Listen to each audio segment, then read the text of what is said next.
구독과 좋아요 꾹 눌러주세요. 오늘의 사연 시작합니다.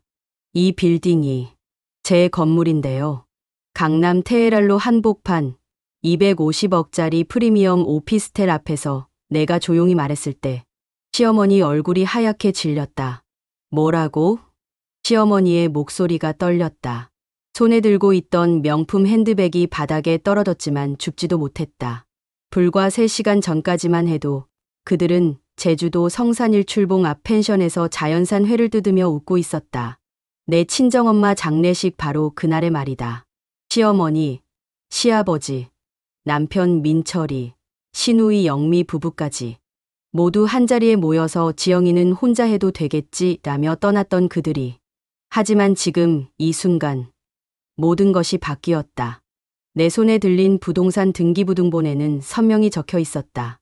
소유자 이지영 신탁, 시가 250억 원, 월 임대료 8천만 원, 연간 9억 6천만 원의 수익을 올리는 거대한 수익형 부동산의 진짜 주인이 바로 15년간 그들 앞에서 쪼그라들어 살던 가난한 집 며느리 이지영이었다는 사실을, 그것도 결혼 15년 차 40살이 되어서야 알게 된 충격적인 진실이었다.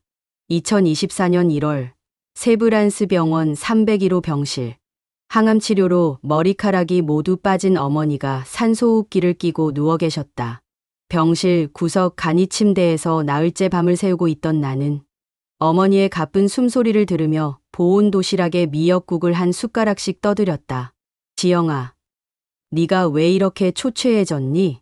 어머니가 나를 걱정하시는 목소리였다. 항상 그랬다. 자신이 아픈 상황에서도 내 걱정부터 하셨다. 괜찮아요. 어머니나 잘 드세요.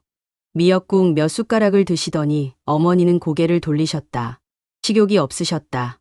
많이 드셔야 기력이 생겨요. 의사 선생님이 영양 섭취가 중요하다고 하셨잖아요. 지영아, 엄마 걱정은 하지 마. 오히려 네가 시댁에서 고생하는 게 더 마음 아프다. 그때 병실 문이 삐걱 소리를 내며 열렸다. 시어머니가 과일 바구니를 들고 들어오셨다. 어머니께 문안 인사드리려고 왔어요. 시어머니는 정중하게 인사했지만 병실을 둘러보는 눈초리가 어딘지 불편해 보였다. 특히 내가 며칠째 누워있던 간이 침대와 널브러진 이불, 세면 도구들을 보더니 미간을 찌푸렸다. 지영아, 여기서 밤새 있는 거야? 네. 밤에 뭔 일 있을까 봐서요. 간호사들이 자주 못 와서 제가 직접 돌봐야 해요. 그래도 매일 이렇게 있으면 내 몸이 어떻게 되겠니? 간병인 쓰는 게 어때? 요즘 전문 간병인들 많다던데. 돈이 많이 들어서 하루에 15만 원씩 나가는 간병비를 감당하기가 쉽지 않았다. 물론 매달 받는 500만 원이 있었지만 그 돈의 정체를 시댁에서는 몰랐다. 돈 걱정은 하지 마. 우리가 도와줄 수 있으니까. 큰 돈은 어렵지만. 시어머니의 말은 친절했지만 어머니 표정이 굳어지는 것을 놓치지 않았다. 어머니는 시어머니가 올 때마다 불편해하셨다. 정확한 이유는 모르겠지만 괜찮습니다. 지영이가 잘 돌봐주고 있어요. 어머니가 힘없는 목소리로 말씀하셨다. 그래도 어머님, 지영이가 너무 고생하는 것 같아서 보기가 안쓰러워요. 우리 집에서도 뭔가 도움이 되고 싶은데. 고맙습니다. 하지만 딸이 하고 싶어 하니까요. 어머니와 시어머니 사이에 미묘한 긴장감이 흘렀다. 나는 그 사이에서 어색함을 느꼈다. 어머니, 과일 좀 드세요. 사과를 깎아드리며 화제를 돌렸다. 어머니 간병을 마치고 집에 돌아오니 벌써 밤 10시가 넘었다. 거실에는 시어머니, 시아버지, 민철이가 TV를 보며 앉아 있었다. 저녁 식사를 마친 그릇들이 식탁 위에 그대로 놓여 있었다. 지영아, 밥은 먹었어? 시어머니가 물었다. 네. 병원에서 간단히 먹었어요. 그래도 뭔가 좀 해야지. 냉장고에 반찬 있으니까 데워 먹어. 나는 부엌으로 들어가서 설거지부터 시작했다. 저녁 식사 그릇들이 기름때와 함께 싱크대에 쌓여 있었다. 갈비찜을 해두신 모양인지 기름기가 많이 묻어 있었다. 지영아, 설거지는 내일 하고 어서 쉬어. 시어머니가 말했지만 아침에 일어나서 이 그릇들을 다시 보는 것보다는 지금 하는 게 낫다고 생각했다. 15년간의 습관이었다. 찬물에 손이 시려웠다. 겨울이라 온수가 금세 식어버려서 중간중간 뜨거운 물을 다시 틀어야 했다. 그릇을 닦으면서 TV에서 흘러나오는 뉴스 소리가 들렸다. 강남 테헤랄로 일대 부동산 가격이 급등하고 있습니다.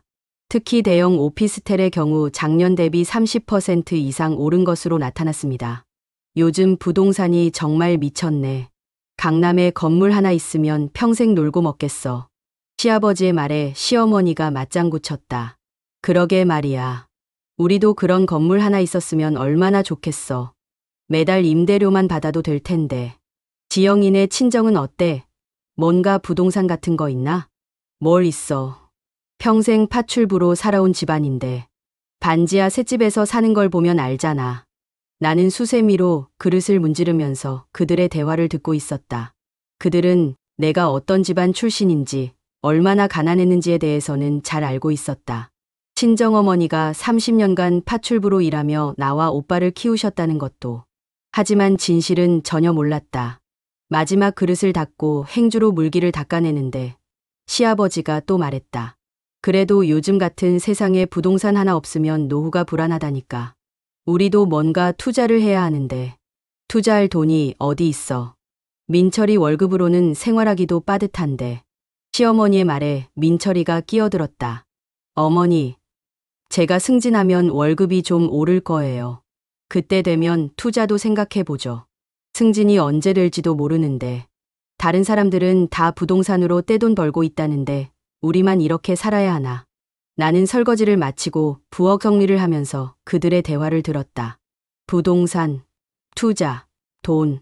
항상 그런 얘기들이었다. 하지만 그들 중 누구도 내가 이미 그런 부동산을 소유하고 있다는 걸 몰랐다. 다음 날 아침, 우편함에서 친숙한 봉투를 꺼냈다. 법무법인 정도에서 보낸 등기우편이었다. 매달 첫째 주 화요일마다 어김없이 도착하는 편지였다. 봉투를 뜯자 수표 한 장이 나왔다. 500만 원 정확히. 뒷면에는 신탁 배당금이라고 작은 글씨로 적혀 있었지만 나는 그 의미를 정확히 알지 못했다. 뭐야, 그거? 뒤에서 민철이 목소리가 들렸다. 회사에 가려고 넥타이를 메고 있던 민철이가 내 손에 든 수표를 봤다. 나는 재빨리 수표를 가슴팍에 숨겼다. 아, 이거요? 친정 어머니 병원비 지원금이에요. 구청에서 암 환자 가족한테 지원해주는 거라고 하더라고요. 아, 그런 게 있구나. 얼마나 되는데? 별로 안 돼요. 한 달에 몇십만 원 정도? 거짓말이었다. 하지만 민철이는 별 관심 없다는 듯이 돌아서서 출근 준비를 계속했다. 원래 내 일에는 관심이 없었다. 그래도 있는 게 어디야. 요즘 병원비가 얼마나 비싼데. 민철이는 그렇게 말하고 현관문을 나섰다. 나는 수표를 지갑 안쪽 비밀주머니에 조심스럽게 넣었다. 15년간 매달 받아온 이 돈의 정체를 민철이도 시댁 식구들도 몰랐다. 나 자신도 정확히는 몰랐지만 설날이 일주일 앞으로 다가왔다. 시어머니가 차례상 준비 목록을 작성해서 내려오셨다. A4 용지 가득 적힌 제수용품 목록을 보니 숨이 막혔다. 올해는 제수용품 값이 많이 올랐네. 배는 한 상자에 10만 원, 사과도 8만 원이래. 제가 시장에 가서 더 저렴한 걸로 알아볼게요. 아니다. 제사상에 올리는 건 좋은 걸로 해야지. 조상님들이 보고 계시는데 어떻게 싸구려를 올려. 결국 시어머니가 정한 비싼 과일들을 사야 했다. 가락동 농수산물 시장까지 가서 장을 보고 와야 했다. 새벽 5시에 일어나서 지하철을 갈아타고 가락시장에 도착했다. 큰 수박 하나에 15만 원, 배 한 상자에 12만 원, 사과 한 상자에 10만 원. 가격표를 볼 때마다 한숨이 나왔다. 아주머니, 좀 깎아주세요. 제사용인데. 제사용이라고 다 깎아달라고 그러면 장사가 안 되지. 이것도 원가에 파는 거야. 상인들과 흥정을 하면서도 결국 정가에 가까운 돈을 지불해야 했다. 대형 쇼핑카트에 제수용품들을 가득 담고 나니 35만 원이 넘게 나왔다. 무거운 과일 상자들을 들고 지하철을 타고 집에 돌아오니 온몸이 아팠다. 시어머니는 거실에서 TV를 보고 계셨다. 어머니, 장본 것들이에요. 고생했어. 그런데 친정 어머니 병원비는 어떻게 하고 있니? 많이 들어갈 텐데. 저축한 돈으로 하고 있어요. 물론 매달 받는 500만 원이 있었지만 그 얘기는 할 수 없었다. 저축한 돈이 얼마나 있다고. 나중에 떨어지면 우리한테 말해. 큰 돈은 어렵지만 도와줄 수는 있으니까. 시어머니의 말은 친절했지만 그 속에 담긴 의미를 나는 알고 있었다. 네가 우리한테 얼마나 신세지는지 알고 있지? 부엌에서 제사 음식을 준비하기 시작했다. 닭 한 마리를 삶고 나무를 묻히고 전을 부치고 혼자서 해야 할 일이 산더미였다. 저녁 시간쯤 되니 시누이 영미와 그 남편 박영수가 찾아왔다. 언니, 고생 많으세요. 영미는 거실 소파에 앉더니 내가 부엌에서 일하는 모습을 지켜봤다. 도와주려는 생각은 전혀 없어 보였다. 영수야, 요즘 부동산 경기는 어때? 시아버지가 박영수에게 물었다. 박영수는 중견건설회사 대한개발의 대표였다. 요즘 강남 쪽이 정말 뜨거워요. 특히 상업용 부동산은 값이 천정부지로 오르고 있어요. 얼마나 올랐는데? 테헤랄로 쪽 20층짜리 오피스텔 하나가 250억 정도 하더라고요. 작년만 해도 200억 정도였는데. 250억? 시어머니가 깜짝 놀랐다. 네. 그런 건물 임대료만으로도 한 달에 7에 8천만 원은 넘어요. 그런 건물 하나만 있어도 평생 걱정 없죠. 우리 같은 사람들은 꿈도 못 꿀 돈이네. 시아버지가 한숨을 쉬었다. 나는 부엌에서 배추를 다듬으면서 그들의 대화를 들었다. 250억짜리 오피스텔, 월 8천만 원의 임대료. 그런 걸 소유한 사람들이 부러웠다. 그때는 그런 건물의 주인이 바로 나라는 걸 꿈에도 몰랐다. 저녁 음식 준비를 마치고 거실로 나오니 시누이 영미가 새로운 가방을 들고 있었다. 언니, 가방 바꾸셨네요. 예쁘다. 응. 영수가 사준 거야. 에르메스 캘리백이야. 영미는 자랑스럽게 가방을 내 앞에서 흔들었다. 카멜색 가죽에 금색 잠금구가 달린 고급스러운 가방이었다. 얼마짜리인데요? 시어머니가 관심을 보였다. 2,500만 원 정도? 영수가 생일 선물로 사줬어. 요즘 사업이 잘 되고 있거든. 2,500만 원? 나는 깜짝 놀랐다. 내 한 달 생활비보다 비싼 가방이었다. 에르메스는 좀 비싸긴 하지만 그래도 값어치는 하지. 평생 쓸 수 있으니까. 그들의 시선이 내게 향했다. 나는 여전히 10년 전에 산 검정 가죽 가방을 들고 있었다. 모서리가 닳아서 하얗게 변색된 가방이었다. 지영이도 가방 좀 바꿔야겠다. 아무리 그래도 그 가방을 언제까지 쓸 거야? 시어머니의 말에 얼굴이 화끈거렸다. 아직 쓸 만해서요. 튼튼하기도 하고. 체면이 말이 아니야. 우리 집안 며느리가 그런 가방 들고 다니면 남들이 뭐라고 하겠어? 우리 집이 그렇게 살림이 어려운 줄 알겠다. 에르메스까지는 아니더라도 코치 정도는 들어야지. 요즘 짝퉁도 다 티나는 시대인데. 영미의 말이 더 따가웠다. 괜찮아요. 이 가방 아직 멀쩡해요. 멀쩡하긴 뭐가 멀쩡해. 언니, 나중에 우리 같이 백화점 가서 가방 하나 골라줄게. 그래도 코치나 구찌 정도는 해야지.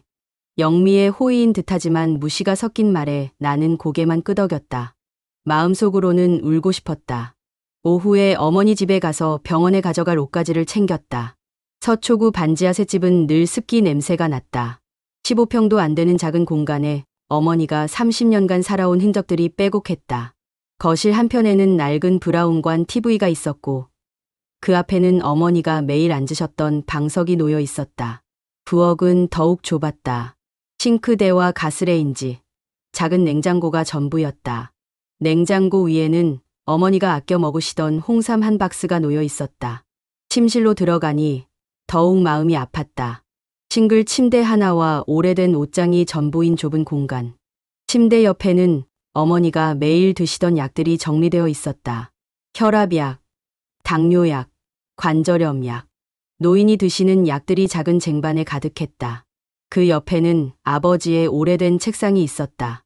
참나무로 만든 묵직한 책상으로 내 기억 속에서는 항상 그 자리에 있었다. 아버지가 돌아가신 후에도 어머니는 그 책상을 그대로 두셨다. 서랍을 열어보니 여러 가지 서류들이 깔끔하게 정리되어 있었다. 아버지가 돌아가시기 전에 정리해둔 것들 같았다. 혼인관계증명서, 가족관계증명서, 주민등록등본. 기본적인 서류들이 투명 파일에 들어있었다. 그 아래쪽에는 부동산 관련 서류들도 몇 장 있었는데 어려운 용어들로 가득했다. 부동산 투자 신탁 계약서, 수익자 변경 신청서, 신탁재산 관리 위임장. 내가 이해할 수 없는 복잡한 내용들이었다. 법무법인 정도라는 이름도 여러 번 보였다. 아빠가 부동산 관련 일을 하셨나? 중얼거리며 서류들을 다시 서랍에 넣었다. 언젠가 시간이 되면 자세히 봐야겠다고 생각했지만 지금은 어머니 간병이 우선이었다. 어머니 옷가지를 챙기는데 초인종이 울렸다. 누구세요? 김상문 변호사입니다. 어머님 찾아뵙고 싶어서 왔습니다. 김상문 변호사는 아버지의 오랜 친구셨다. 어머니가 입원하신 후에 가끔 안부를 물으러 오셨다. 문을 열어보니 정장을 깔끔하게 차려입은 50대 중반의 신사가 서 있었다. 손에는 과일 상자를 들고 있었다. 어머니는 지금 병원에 계세요. 아, 그렇군요. 오늘은 어떠신가요? 많이 편찮으셔서 의사 선생님이 오래 못 버티실 거라고 하시더라고요. 김 변호사의 표정이 어두워졌다. 그렇다면 혹시 지영 씨, 시간 되면 제 사무실로 한번 와보실 수 있을까요? 어머님과 상의해야 할 일이 있어서요. 무슨 일인데요? 아버님이 지영 씨를 위해 준비해 두신 것들이 있어요. 어머님이 많이 아프시니까 미리 정리해 두는 게 좋을 것 같아서요. 김 변호사의 표정이 진지했다. 뭔가 중요한 일인 것 같았다. 저한테 뭔가 준비해 두신 게 있나요? 우리 집은 가진 게 별로 없는데. 나중에 자세히 말씀드리겠습니다. 일단 어머님께 안부 전해드리고 싶어서 왔어요. 김 변호사는 과일 상자를 건네주었다. 병원에서 드시라고 하세요. 그리고 제 명함 드릴게요. 명함을 받아보니 법무법인 정도 대표 변호사 김상문이라고 적혀 있었다. 매달 수표를 보내는 그 법무법인이었다. 혹시 선생님이 매달 저희한테 돈을 보내주시는 거예요? 아, 그걸 아시는군요. 네. 아버님이 맡겨두신 일이에요. 나중에 자세히 설명드리겠습니다. 김 변호사는 그렇게 말하고 떠났다. 나는 어머니 옷가지와 과일 상자를 들고 병원으로 향하면서도 계속 그 말이 신경 쓰였다. 어머니의 상태가 급속도로 나빠진 건 2월 초였다. 의사는 며칠 안에 임종을 맞으실 것 같다고 했다. 나는 거의 병원에서 살다시피 했다. 지영아. 어머니가 산소호흡기 너머로 약한 목소리로 나를 불렀다. 네, 어머니. 엄마가 죽으면 김상문 변호사님께 꼭 연락하렴. 숨이 가빠서 한마디 할 때마다 숨을 고르셨다. 왜요? 무슨 일 있어요? 아빠가 남긴 것들이 있어. 이제 내 몫이야. 어머니의 목소리가 점점 작아졌다. 어머니, 무슨 말씀이세요? 아빠가 뭘 남겨놨다는 거예요? 너는 네가 생각하는 것보다 훨씬 대단한 사람이야. 더 이상 숨기고 살지 마. 어머니? 김 변호사님. 전화번호. 책상 서랍에. 그게 어머니의 마지막 말씀이었다. 2월 15일 새벽 4시 17분. 어머니가 조용히 숨을 거두셨다. 병실에는 나 혼자 있었다. 민철이에게 전화했다. 여보, 어머니가 돌아가셨어. 지금? 응.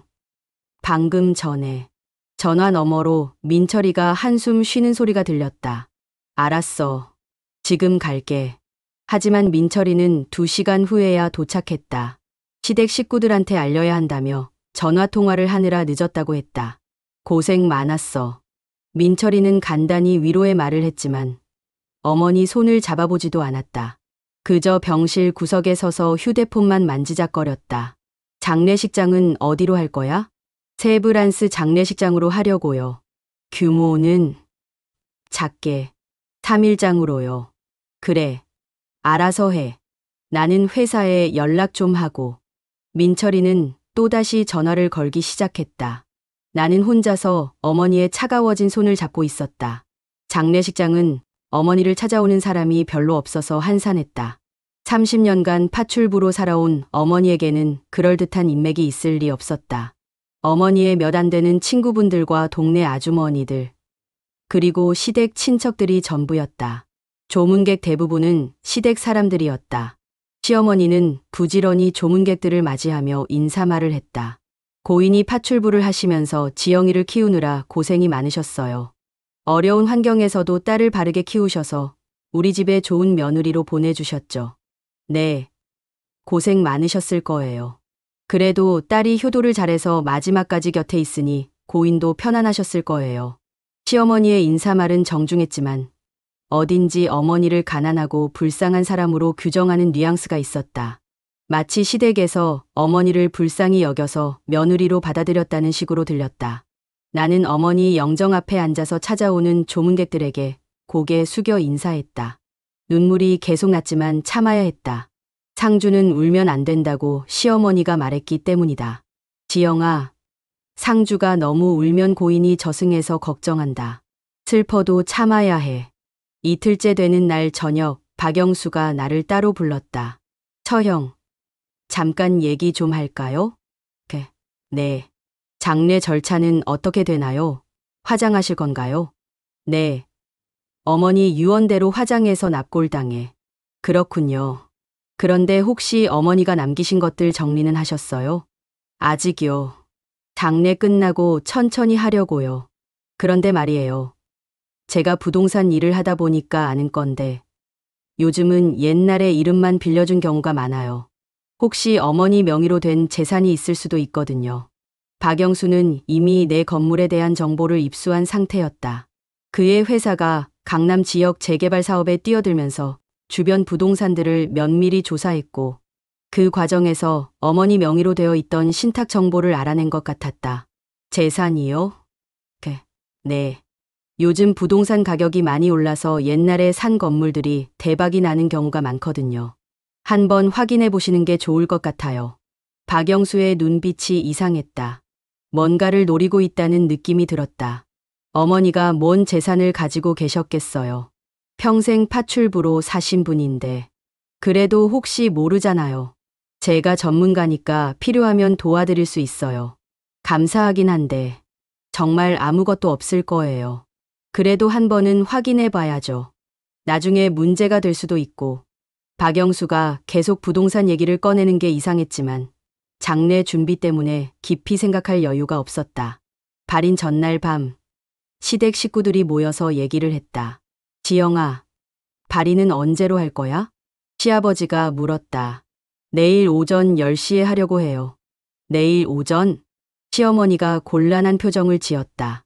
뭐 문제 있으세요? 사실은 우리 내일 제주도 가기로 했거든. 제주도요? 응. 영수가 펜션 예약해놨어. 가족여행 겸해서 며칠 쉬려고. 나는 믿을 수 없었다. 어머니 발인 날에 여행을 간다는 것이었다. 그럼 시간을 좀 더 당겨서. 아침 일찍은 좀 그렇고. 그냥 지영이 혼자 해도 되겠지? 혼자요? 목소리가 떨렸다. 어차피 조문객도 많지 않잖아. 간단히 마무리하고 우리는 제주도 다녀와서 추모식 따로 하자. 시어머니의 말에 가슴이 턱 막혔다. 하지만 발인 날인데. 지영아, 우리도 평소에 스트레스 많아서 여행이 필요해. 네가 이해해 줄 거지? 어머니도 하늘에서 이해하실 거야. 민철이까지 가족 편을 들었다. 그리고 솔직히 말하면 어머니랑 우리랑은 그렇게 가깝지도 않았잖아. 지영이가 알아서 잘할 거야. 시누이 영미까지 그런 말을 했다. 나는 고개를 숙였다.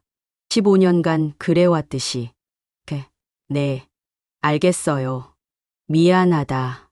나중에 추모식 때 제대로 해줄게. 하지만 그들의 사과는 진심으로 들리지 않았다. 발인 당일 오전, 넓은 연결식장에는 나와 어머니의 절친한 친구였던 정숙 이모, 그리고 동네 아주머니 몇 분만 앉아 있었다. 지영아, 시댁 식구들은 어디 갔니? 정숙이모가 물었다. 급한 일이 있어서 못 왔어요. 급한 일이 뭔데 며느리 친정어머니 발인에 안 와? 정숙이모의 목소리가 높아졌다. 그냥 피치 못할 사정이 있으신가 봐요. 이럴 수가. 세상에 그런 법이 어디 있냐? 나는 정숙이모를 달래면서 발인 준비를 했다.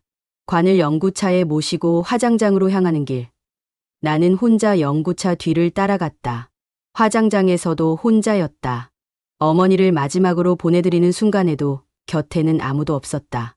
어머니, 혼자 보내드려서 죄송해요. 화장루 앞에서 눈물이 펑펑 쏟아졌다. 그때 뒤에서 누군가가 다가왔다. 실례합니다. 꾸 이순자 여사님 발인이 맞나요? 뒤돌아보니 정장 차림의 중년 남자가 서 있었다. 네, 맞는데요. 김상문 변호사입니다. 고인의 따님이시죠? 아, 선생님. 김상문 변호사였다. 어머니가 그토록 만나보라고 하신 분이었다. 어머님이 돌아가셨다는 소식을 듣고 왔습니다. 깊은 조의를 표합니다. 김 변호사는 어머니께 정중히 절을 올렸다. 어머니가 선생님을 많이 그리워하셨어요. 마지막에도 선생님 얘기를 하시더라고요. 저도 오래된 친구를 떠나보내서 마음이 아픕니다. 그런데 이렇게 혼자 계시네요. 가족분들은 어디 계신가요? 김 변호사가 주변을 둘러봤다. 시댁 식구들은 급한 일이 있어서요. 김 변호사의 눈썹이 살짝 찌푸려졌지만 더는 묻지 않았다. 그렇군요. 어머님을 잘 모셔드리셨네요. 발인을 마친 후 김 변호사가 다가왔다. 지영 씨, 시간 되실 때 제 사무실로 와주세요. 어머님이 당부하신 일이 있어서요. 어머니가 뭘 당부하셨나요? 아버님께서 지영 씨를 위해 준비해 두신 것들이 있습니다. 이제 말씀드릴 때가 됐어요. 김 변호사의 표정이 진지했다. 무슨 얘기인지 좀 알 수 있을까요? 사무실에서 자세히 설명드리겠습니다. 혼자 계시니까 내일이라도 편한 시간에 오세요. 명함을 한 장 더 건네받았다. 장례를 마친 3일 후 나는 김상문 변호사 사무실을 찾았다. 강남역 근처에 위치한 30층 빌딩의 25층에 있었다. 법무법인 정도라는 간판이 크게 걸려 있었다. 이렇게 와주셔서 감사합니다. 김 변호사가 나를 회의실로 안내했다. 커다란 유리창 너머로 강남의 빌딩들이 보였다. 회의실 테이블 위에는 두꺼운 서류철 여러 개가 놓여 있었다. 커피 드릴까요? 네, 감사합니다. 김 변호사가 직접 커피를 타서 가져왔다. 이제 말씀드릴 때가 된 것 같습니다. 김 변호사가 서류철을 열었다. 아버님이 돌아가시기 전에 부동산 투자 신탁을 설정해 두셨습니다. 지영 씨가 성인이 되고 결혼할 때까지는 비밀로 하라고 하셨어요. 신탁이요? 처음 듣는 얘기였다. 네. 부동산 투자 신탁입니다. 컴퓨터 화면을 돌려서 보여주었다. 강남 테헤랄로의 한 빌딩 사진이 화면에 나타났다. 이 건물이 아버님이 지영 씨를 위해 구입하신 겁니다. 이게 우리 것이라고요?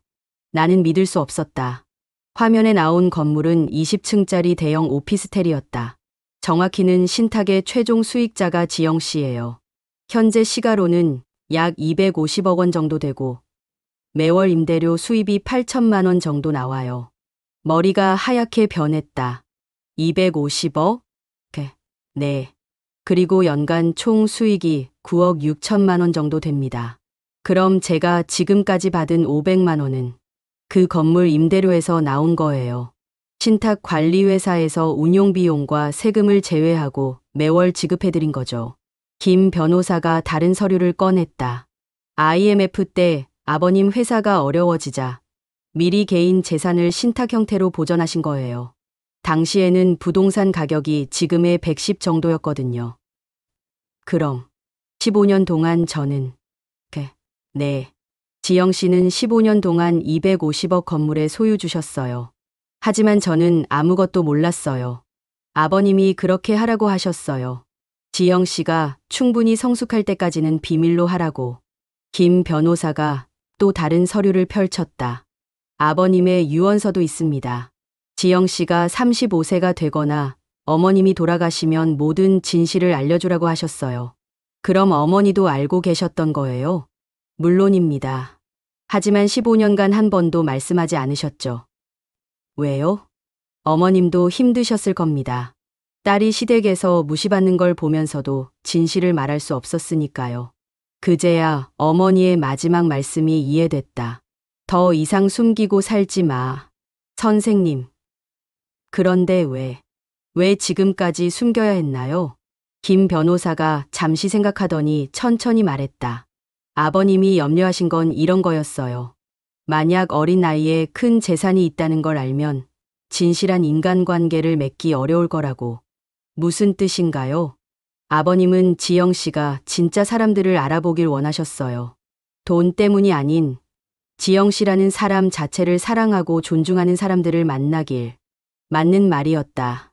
만약 결혼할 때 내가 250억 건물의 소유주라는 걸 알았다면 민철이와 시댁 식구들의 태도는 180도 달랐을 것이다. 하지만 결과적으로는 15년간 무시받으며 살았죠. 그것까지는 아버님도 예상하지 못하셨을 거예요. 김 변호사가 안타까운 표정을 지었다. 아버님은 지영 씨가 언젠가는 당당하게 살 수 있기를 바라셨어요. 그때가 바로 지금인 것 같습니다. 지금부터는 제가 직접 관리할 수 있는 거예요? 물론입니다. 어머님이 돌아가시면서 모든 권한이 지영 씨에게 이전됩니다. 원하신다면 내일부터라도 가능해요. 나는 서류들을 다시 한번 들여다봤다. 부동산 등기부등본, 임대차 계약서, 신탁 계약서. 모든 게 진짜였다. 이게 정말 현실인가요? 네. 모두 사실입니다. 김 변호사가 미소를 지었다. 지영 씨, 이제 정말 자유로워지실 수 있어요. 사무실에서 나와 지하철에 타고 집으로 돌아가는 길. 휴대폰이 계속 울렸다. 시댁 가족 단체 채팅방에 사진들이 연달아 올라오고 있었다. 제주도 첫날. 역시 여행이 최고야. 크크크. 공기 좋고 바다도 예뻐. 민철이. 사진에는 시어머니, 시아버지, 민철이, 시누이 부부가 모두 활짝 웃고 있었다. 제주도 성산일 출봉을 배경으로 찍은 단체 사진이었다. 오늘 저녁은 성산포 횟집. 자연산 회 진짜 맛있어요. 시누이 영미. 회를 먹으며 웃고 있는 사진들이 계속 올라왔다. 시어머니가 회를 젓가락으로 집어드시는 사진. 박영수가 소주잔을 들고 웃는 사진. 제주 흑돼지도 먹고. 내일은 한라산 가볼까? 시어머니. 날씨가 정말 좋네요. 이런 여행이 힐링이지, 박영수. 다음에는 더 오래 있고 싶어요. 정말 힐링되는 제주도. 민철이. 내 어머니 발인 날. 그들은 제주도에서 회를 먹으며 웃고 있었던 것이다. 힐링이라는 단어까지 써가며 가슴이 끓어올랐다.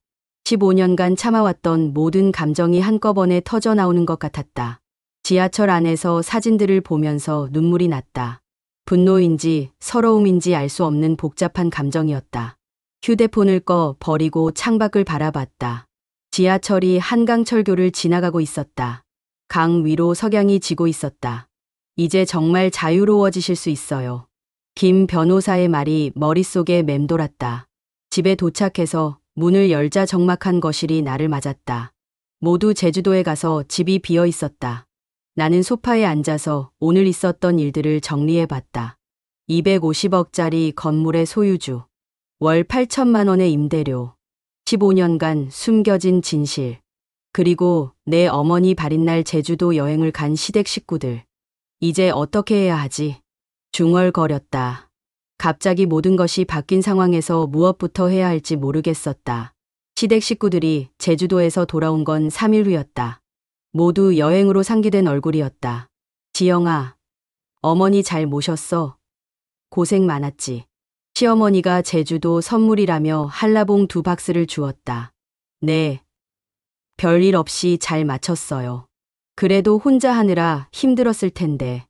우리가 좀 미안하네. 미안하다는 말은 했지만 진심으로 들리지 않았다. 오히려 여행 얘기를 하고 싶어 안달이 났다. 제주도 정말 좋더라. 공기도 맑고 음식도 맛있고. 시아버지가 여행 사진을 보여주면서 신나게 얘기했다. 우리도 오랜만에 가족 여행이라 기분 전환이 됐어. 저녁 식사 자리에서 시아버지가 갑자기 물었다. 지영아, 친정 정리는 어떻게 할 거야? 아직 생각 중이에요. 집은 어떻게 하고, 월세집이라 정리해야죠. 짐들도 빼고. 혹시 어머니가 남겨놓으신 것들은 없어? 시어머니가 관심을 보였다. 별로 없을 거예요. 그래도 한 번은 확인해 봐야 하지 않겠어? 보험금이라든지 저축한 돈이라든지 큰 건 없을 거예요. 어머니가 파출부로 사시면서 뭘 저축하셨겠어요. 그때 박영수가 끼어들었다. 처형, 제가 도와드릴까요? 부동산이나 재산 정리 같은 거는 전문가가 해야 실수가 없어요. 괜찮을 것 같은데요. 아니에요. 요즘은 부동산 이름이 복잡하게 되어 있는 경우가 많거든요. 혹시 어머님이 모르게 누군가 이름으로 뭔가 해놓으신 것도 있을 수 있고. 박영수의 눈빛이 이상했다. 뭔가를 찾고 있다는 느낌이 들었다. 정말 아무것도 없을 거예요. 그래도 확인은 해봐야죠. 나중에 문제가 될 수도 있고. 그들이 자꾸 부동산 얘기를 하는 게 이상했지만 나는 아무것도 모르는 척했다. 며칠 후 나는 어머니 집 정리를 시작했다. 반지하 새집에 30년간 쌓인 물건들을 하나씩 정리하는 일은 쉽지 않았다. 어머니 옷가지들을 박스에 담으면서 눈물이 났다. 낡고해진 옷들이었지만 모두 어머니의 채취가 배어 있었다. 부엌 정리를 하다가 냉장고 위에서 통장 몇 개를 발견했다. 어머니 명의로 된 적금 통장들이었다. 잔액을 확인해 보니 전체 합쳐서 300만 원 정도였다. 30년간 파출부로 일하신 어머니가 조금씩 모으신 돈이었다. 이게 전부구나. 중얼거리면서 통장들을 가방에 넣었다. 아버지 책상 정리를 할 때가 되어서야 진짜 중요한 서류들을 발견했다. 맨 아래 서랍에 있던 봉투 안에는 김상문 변호사가 보여준 것과 같은 서류들이 들어 있었다. 부동산 투자 신탁 계약서, 수익자 지정 계약서, 김상문 변호사 위임장, 그리고 아버지의 손편지 한 장이 있었다. 사랑하는 딸 지영아. 이 편지를 읽는다는 것은 아빠와 엄마가 모두 세상을 떠났다는 뜻이겠지. 아빠가 미리 준비해둔 것이 있다. 네가 어려움 없이 살 수 있도록 부동산 하나를 사두었어. 김상문 변호사님이 모든 걸 설명해 줄 거야. 15년간 숨기느라 엄마도 너도 힘들었을 거다. 하지만 이제는 당당하게 살면 돼. 아빠가 바라는 건 네가 진짜 좋은 사람들과 행복하게 사는 거야. 돈 때문에 사람을 판단하지 말고 사람 때문에 돈을 포기하지도 마라. 네가 원하는 대로 살아라. 사랑한다. 우리 딸. 아빠가 편지를 읽으면서 눈물이 펑펑 쏟아졌다. 아버지가 15년 전부터 이 모든 걸 계획하셨다는 것이 믿어지지 않았다. 편지를 가슴에 꼭 안고 한참을 울었다. 그때 시어머니에게서 전화가 왔다. 지영아, 친정 정리는 잘 되고 있니? 네, 천천히 하고 있어요. 혹시 뭔가 특별한 거 나오지 않았어? 특별한 게요? 응, 서류라든지 부동산 관련된 것들. 시어머니도 부동산 얘기를 하는 게 이상했다. 아직까지는 별로 없어요. 그래도 끝까지 잘 찾아봐. 혹시 모르잖아. 전화를 끊고 나서 생각해보니 시댁 식구들의 행동이 수상했다. 모두 내가 뭔가 재산을 발견하기를 기대하는 것 같았다. 그날 저녁 집으로 돌아와서 시댁 식구들과 저녁을 먹는데 박영수가 또 말했다. 처형, 제가 조사해봤는데요. 뭘 조사하셨어요? 어머님 명의로 된 부동산 말이에요. 나는 깜짝 놀랐다. 어떻게 알았을까?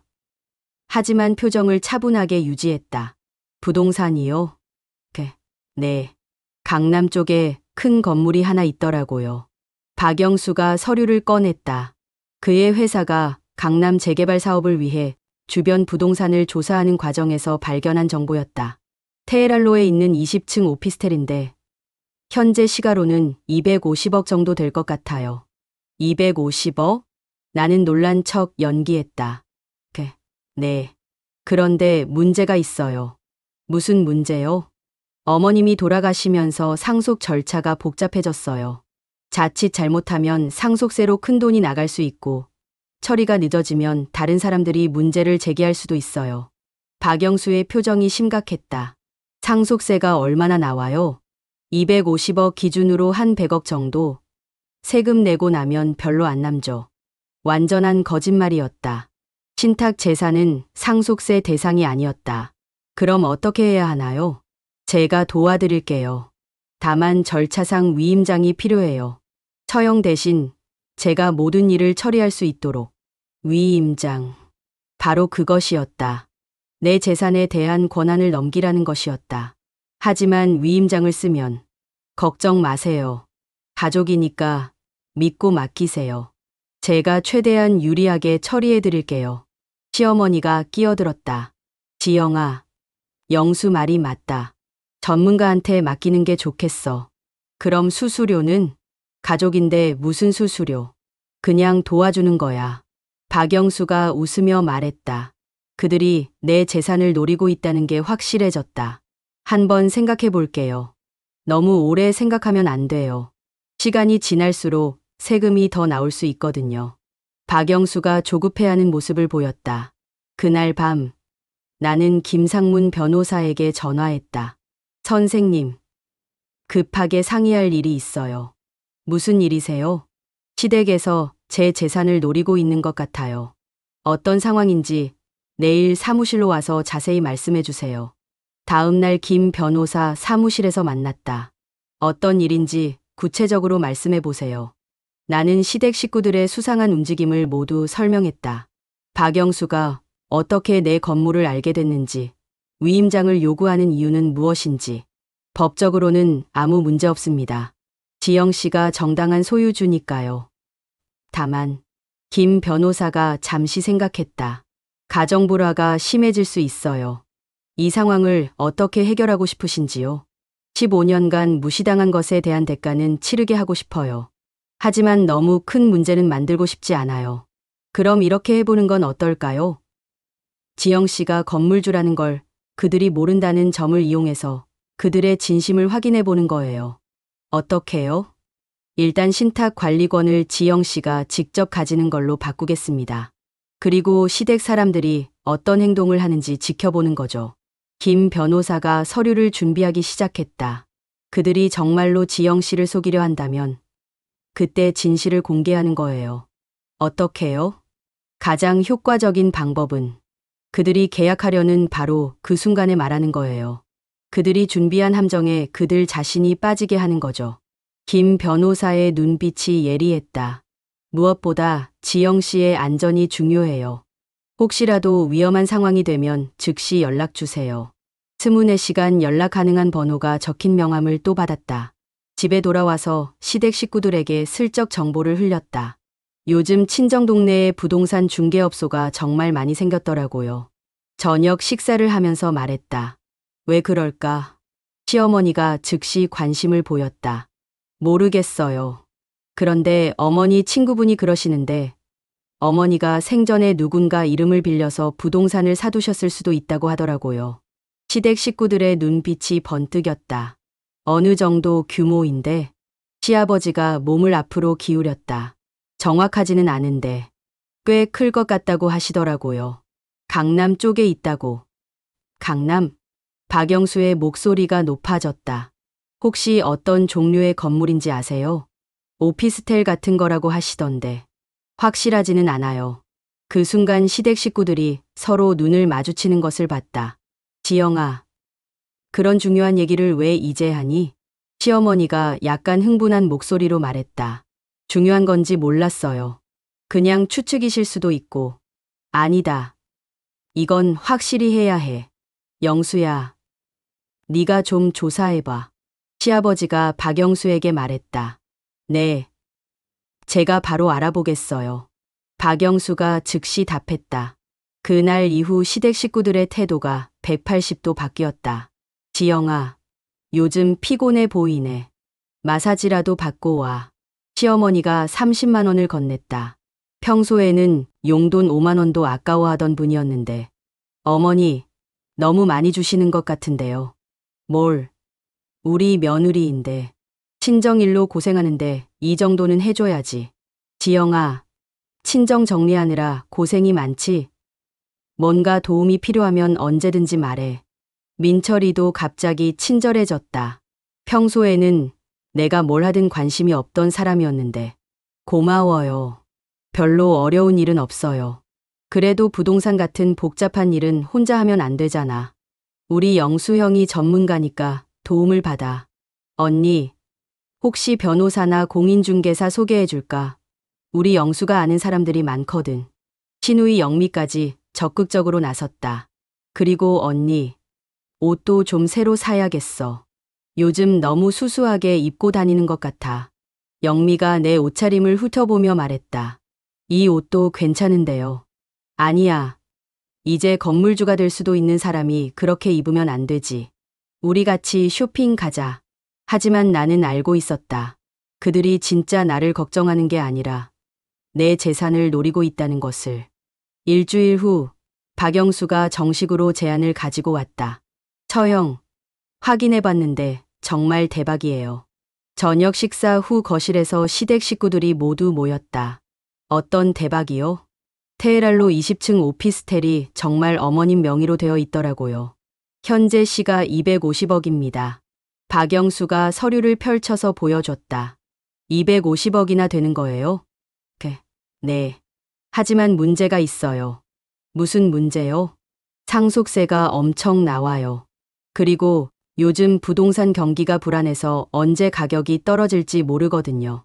박영수의 표정이 심각했다. 그럼 어떻게 해야 하죠? 저희 회사에서 우선 매입해 드릴게요. 세금 문제도 해결하고 현금으로 바로 정리해 드릴 수 있어요. 얼마예요? 120억 정도면 어떨까요? 120억. 시세의 절반도 안 되는 금액이었다. 너무 적은 것 같은데요. 처형, 부동산은 실제로 팔기까지 시간도 오래 걸리고 세금도 많이 나와요. 상속세만 100억이 넘어갈 거예요. 시어머니가 끼어들었다. 지영아, 영수 말이 맞다. 120억 현금이면 정말 큰 돈이야. 우리도 이제 좀 편하게 살 수 있겠다. 민철이도 벌써 그 돈을 어떻게 쓸지 계산하고 있는 것 같았다. 생각할 시간을 좀 주세요. 너무 오래 생각하시면 안 돼요. 다른 데서도 이 건물을 노리고 있거든요. 박영수가 조급해했다. 그럼 언제까지 결정하면 돼요?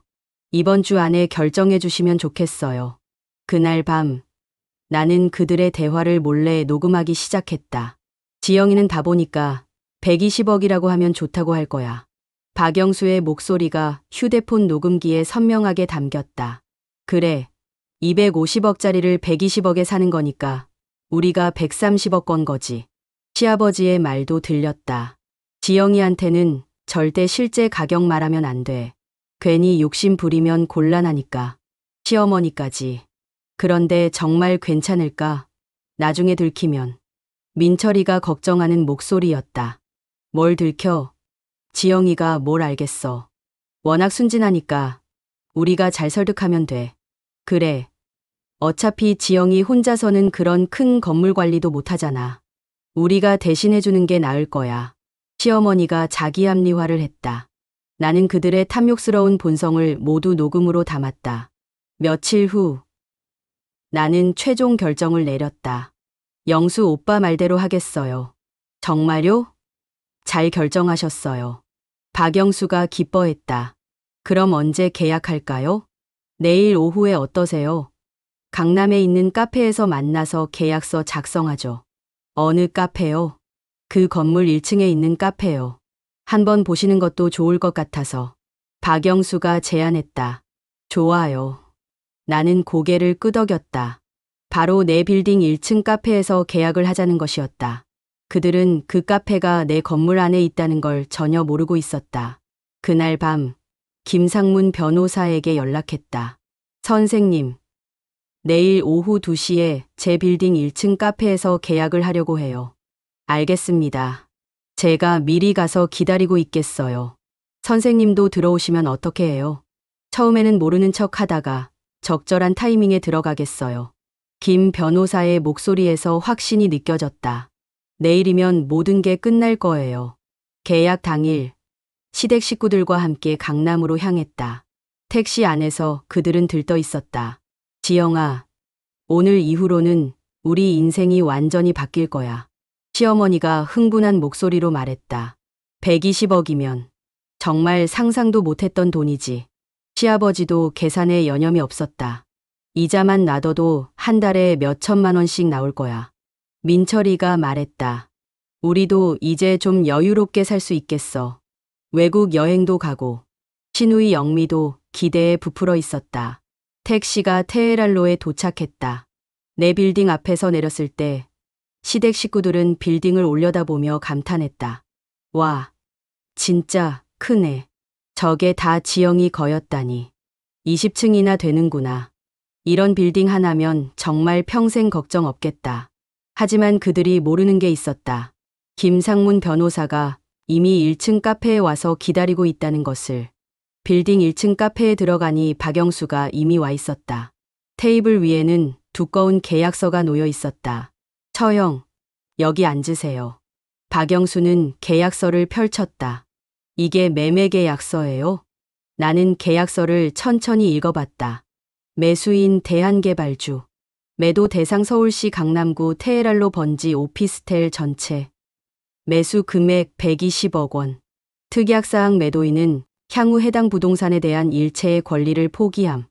마지막 조항이 특히 눈에 띄었다. 이 특약사항은 뭐예요? 아, 그냥 법적 문제를 방지하기 위한 조항이에요. 별거 아니에요.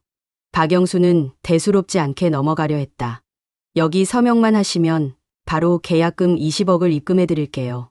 박영수가 펜을 건넸다. 잠깐만요. 나는 계약서를 테이블에 내려놓았다. 네. 혹시 이 건물의 실제 소유주가 누군지 확인해 보셨나요? 당연히 확인했죠. 어머님 명의로 되어 있더라고요. 정말요? 나는 가방에서 서류를 꺼냈다. 부동산 등기부등본이었다. 이상하네요. 여기 보면 소유주가 다른데요. 박영수의 얼굴이 굳어졌다. 뭐라고요? 실제 소유주는 이지영 신탁으로 되어 있어요. 나는 등기부등본을 펼쳐서 보여줬다. 이지영이. 처형 아니에요? 맞아요. 저예요. 카페 안에 정적이 흘렀다. 다른 손님들도 우리 쪽을 바라봤다. 무슨 말씀이세요? 민철이가 어리둥절한 표정이었다. 이 빌딩이 제 건물이에요. 정확히는 아버지가 저를 위해 신탁으로 만들어 놓으신 거죠. 시댁 식구들의 얼굴이 하얗게 변했다. 그럼 지금까지.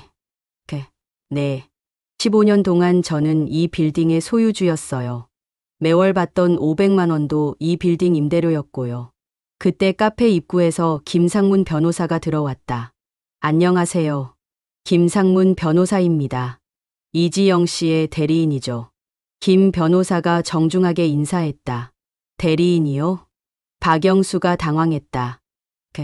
네. 지영 씨 아버님이 생전에 저에게 모든 것을 위임하셨거든요. 김 변호사가 의자에 앉았다. 그럼 저희는 뭘 한 거죠? 박영수의 목소리가 떨렸다. 모르셨다고 하시면 되죠. 하지만 제가 녹음해둔 게 있어서요. 나는 휴대폰을 꺼냈다. 녹음이요? 네. 며칠 전 집에서 나눈 대화 말이에요. 재생 버튼을 눌렀다. 카페 안에 조용한 가운데 녹음 파일이 재생되기 시작했다. 지영이는 다 보니까 120억이라고 하면 좋다고 할 거야. 박영수의 목소리가 선명하게 들렸다. 맞아. 250억짜리를 120억에 사는 거니까 우리가 130억 건 거지. 시아버지의 음성이 이어졌다. 지영이한테는 절대 실제 가격 말하면 안 돼. 시어머니의 목소리까지. 녹음이 재생되는 동안 시댁 식구들의 얼굴은 점점 창백해졌다. 주변 테이블에 앉아있던 다른 손님들도 우리 쪽을 쳐다봤다. 이건 도청이잖아요. 박영수가 큰 소리로 말했다. 자기 집에서 자기가 녹음하는 게 도청인가요? 김 변호사가 차분하게 반박했다. 그보다는 사기미수가 더 큰 문제 아닐까요? 120억으로 속여서 250억짜리 건물을 사려고 했잖아요. 민철이가 변명하려 했다. 지영아, 오해야. 우리가 정말로 널 속이려던 건 아니야. 그럼 뭔가요? 내 목소리가 떨렸다. 하지만 분노가 아니라 해방감 때문이었다. 15년 동안 저를 무시하면서 어머니 장례식 날에는 제주도 여행 가면서 이제는 제 재산까지 가로채려 한 게 뭔가요? 카페 안이 조용해졌다. 그리고 어머니에 대해서도 할 말이 있어요. 나는 시어머니를 똑바로 바라봤다. 어머니는 15년 동안 저를 가난한 집 며느리라고 소개하셨잖아요. 친정어머니가 파출부라서 우리 집안에 누가 될까봐 걱정하셨죠. 시어머니가 할 말을 찾지 못했다. 그런데 알고 보니 친정어머니는 250억 빌딩 소유주의 아내셨어요. 15년간 매달 500만 원씩 받던 돈이 그 증거죠. 지영아. 민철이가 입을 열었다. 우리가 잘못했어. 다시 시작하자. 시작할 게 뭐가 있나요? 지영아. 제발. 여보. 저를 진짜로 사랑했다면 돈이 있든 없든 똑같이 대했을 거예요. 15년 동안 한 번도 제 편을 들어주지 않으셨잖아요. 민철이가 할 말을 잃었다. 영미 씨한테도 할 말이 있어요. 신우이를 바라봤다. 제 가방을 보고 언제까지 그거 들고 다닐 거냐고 하셨죠. 에르메스는 어렵더라도 코치 정도는 들어야 한다고. 영미의 얼굴이 빨갛게 달아올랐다. 그런데 알고 보니 저는 한 달 임대료로 에르메스 가방 30개 남짓을 살 수 있는 사람이었네요.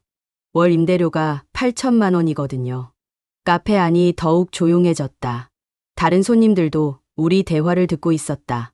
언니, 미안해. 정말 몰랐어. 미안하다고 해서 해결될 일이 아니에요. 15년 동안 저를 무시한 것에 대한 책임은 져야죠. 박영수가 다급하게 말했다. 처형, 우리가 정말 잘못했어요. 용서해 주세요. 용서요? 내가 웃었다. 쓴 웃음이었다. 어머니 장례식 날 제주도에서 자연산 회 드시면서 힐링이라고 하신 게 실수였나요? 시댁 식구들이 할 말을 잃었다. 김 변호사가 끼어들었다. 지영 씨, 앞으로 어떻게 하실 건가요? 나는 시댁 식구들을 차례로 바라봤다. 이혼하겠습니다. 민철이의 얼굴이 창백해졌다. 지영아, 15년 동안 참았어요. 하지만 이제 그만하고 싶어요. 우리가 잘못했어. 다시 기회를. 기회요? 15년이 충분한 기회 아니었나요? 시어머니가 울기 시작했다.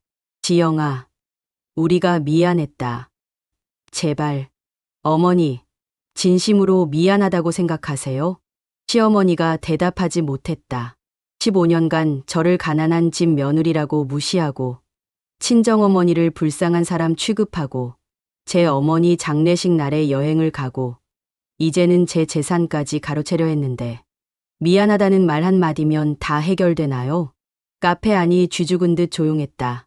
그리고 가장 화가 나는 건 나는 목소리를 높였다. 여러분이 저를 바보라고 생각했다는 거예요. 지영이는 바보니까 120억이라고 하면 좋아할 거야 라고 하셨잖아요. 박영수가 고개를 숙였다. 처형, 정말 죄송합니다. 죄송하다고 해서 끝나는 일이 아니에요. 김 변호사가 말했다. 법적으로는 사기미수에 해당할 수 있습니다. 하지만 지영 씨가 어떻게 하고 싶으신지 결정해 주세요. 나는 잠시 생각했다. 고발은 하지 않겠어요. 시댁 식구들이 안도의 표정을 지었다. 대신에 조건이 있어요. 무슨 조건? 앞으로 저한테 일체 연락하지 마세요. 이혼 절차만 깔끔하게 끝내고 완전히 남남으로 살아요. 지영아. 그리고 한 가지 더. 나는 카페를 둘러봤다. 여기가 제 건물이라는 거 알고 계시죠? 지금 여러분이 앉아있는 이 자리도 제 건물 아니에요. 그들이 다시 한번 충격을 받았다. 15년 동안 가난한 며느리라고 무시했는데 알고 보니 그 며느리가 여러분보다 훨씬 부자였다는 기분이 어떠세요? 아무도 대답하지 못했다. 참고로 이 빌딩 연간 순수익이 9억 6천만 원이에요. 여러분이 평생 벌어도 모을 수 없는 돈을 저는 한 해에 버는 거죠. 시아버지가 중얼거렸다. 9억. 네. 그리고 이건 아버지가 15년 전에 미리 계획해서 저를 위해 준비해 주신 거예요. 저를 진짜 사랑하는 사람이 어떤 건지 보여주시려고. 나는 자리에서 일어났다. 이제 갈게요. 다시는 만나지 않았으면 좋겠어요. 지영아, 잠깐. 민철이가 일어나려 했지만 김 변호사가 제지했다. 그만하세요. 더 이상은 안 됩니다. 나는 카페 밖으로 나왔다. 2월의 차가운 바람이 얼굴에 스쳤지만 마음은 시원했다. 김 변호사가 뒤따라 나왔다. 고생하셨어요. 고마워요, 선생님. 앞으로 어떻게 하실 건가요? 자유롭게 살고 싶어요. 15년 만에요. 김 변호사가 미소를 지었다. 그럼 이제 진짜 시작이네요. 8개월 후 이혼 절차가 모두 완료됐다. 민철이도 시댁도 더 이상 버틸 수 없었다. 재산 분할 청구도 없었다. 애초에 결혼 전 재산이었으니까. 나는 어머니가 살던 반지하 집을 정리하고 강남에 새 오피스를 얻었다. 내 빌딩 15층이었다. 첫 출근 날 엘리베이터를 타고 15층에 도착했다. 사무실 문에는 순자장학재단이라는 간판이 걸려 있었다. 어머니의 이름을 따서 만든 장학재단이었다. 사장님, 첫 출근을 축하드려요. 김 변호사가 축하 꽃다발을 들고 와 있었다. 고마워요. 이제 정말 새 출발인 것 같아요. 사무실 창문으로 강남의 빌딩들이 한눈에 보였다. 그중 몇 개는 내가 추가로 매입한 건물들이었다. 부동산 시장이 좋을 때 투자를 늘려서 현재는 총 400억 정도의 부동산을 소유하고 있었다. 첫 번째 장학생 선발은 언제 할 건가요? 다음 주부터 신청을 받으려고 해요. 어려운 가정, 환경의 여학생들을 우선으로. 매월 부동산 수익에서 3천만 원을 장학금으로 쓰기로 했다. 연간 3억 6천만 원이면 꽤 많은 학생들을 도울 수 있을 것이다. 어머니가 기뻐하실 거예요. 김 변호사가 말했다. 그러게요. 30년간 파출부로 일하시면서도 항상 남을 도우려고 하셨거든요. 오후에는 내 빌딩들을 직접 둘러봤다. 테헤랄로의 본 빌딩부터 시작해서 역삼동, 삼성동에 있는 건물들까지. 총 3개 건물이었다. 각 건물의 관리사무소에 들러서 임차인들과 인사를 나누었다. 사장님, 그동안 관리가 너무 잘 되어서 만족하고 있어요. 한 임차인이 말했다. 감사합니다. 앞으로도 더 신경 쓰겠어요. 그런데 사장님이 이렇게 젊으신 줄 몰랐네요. 나이가 어떻게 되세요? 40이에요. 40에 이런 빌딩들을 소유하고 계시다니. 정말 대단하세요. 집으로 돌아가는 길에 새로 이사한 아파트를 봤다. 강남구 대치동에 있는 84평 아파트였다. 시세로 50억 정도 하는 곳이었다. 현관을 열고 들어가니 넓은 거실이 나를 맞았다. 시댁에 살 때와는 완전히 다른 공간이었다. 내가 원하는 대로 인테리어한 깔끔하고 현대적인 집. 거실 한쪽 벽에는 어머니와 아버지의 사진이 걸려 있었다. 어머니는 젊었을 때 사진으로, 아버지는 내가 어릴 때 함께 찍은 가족 사진에서 오려낸 것이었다. 어머니, 아버지, 이제 정말 자유예요. 사진에 대고 중얼거렸다. 저녁을 준비하면서 예전 생각이 났다. 시댁에서는 항상 다른 사람들 먹을 것부터 챙기고 내가 먹는 건 맨 나중이었다. 하지만 이제는 내가 먹고 싶은 걸 내가 원하는 시간에 먹을 수 있었다. 간단한 스테이크와 샐러드를 만들어서 혼자 먹었다. 조용했지만 편안했다. 저녁을 먹고 나서 휴대폰을 봤다. 민철이에게서 문자가 와 있었다. 지영아, 한 번만 만나자. 할 얘기가 있어. 나는 문자를 삭제했다. 더 이상 그들과 할 얘기는 없었다. 대신 김 변호사에게 문자를 보냈다. 선생님, 오늘 하루 정말 감사했어요. 새로운 삶이 시작된 것 같아요. 곧 답장이 왔다. 축하해요. 아버님이 바라셨던 삶을 살게 되셨네요. 언제든 도움이 필요하면 연락 주세요. 그날 밤, 나는 창밖을 바라보며 앞으로의 계획을 세웠다. 첫째, 순자장학재단을 제대로 운영해서 어려운 학생들을 돕자. 둘째, 부동산 투자를 더 늘려서 안정적인 수익을 만들자. 셋째, 언젠가는 좋은 사람을 만나서 진짜 사랑을 해보자. 시계를 보니 밤 11시였다. 시댁에 살 때는 이 시간에 내일 아침 준비를 해야 했지만 이제는 내가 하고 싶은 것을 할 수 있었다. 책을 하나 꺼내서 읽기 시작했다. 오랜만에 여유롭게 책을 읽는 시간이었다. 다음 날 아침 일찍 일어나서 조깅을 했다. 한강공원까지 뛰어가서 강바람을 맞으며 걸었다. 15년 만에 진짜 자유를 느꼈다. 조깅을 마치고 집으로 돌아와서 샤워를 했다. 거울을 보니 얼굴이 환해 보였다. 스트레스에서 벗어나니 피부도 좋아지고 표정도 밝아진 것 같았다. 아침을 먹고 사무실로 출근했다. 내 빌딩 15층에 있는 순자장학재단 사무실. 사장님, 오늘 장학생 신청서 접수가 시작되는 날이에요. 직원이 말했다. 재단 운영을 위해 직원 3명을 채용했다.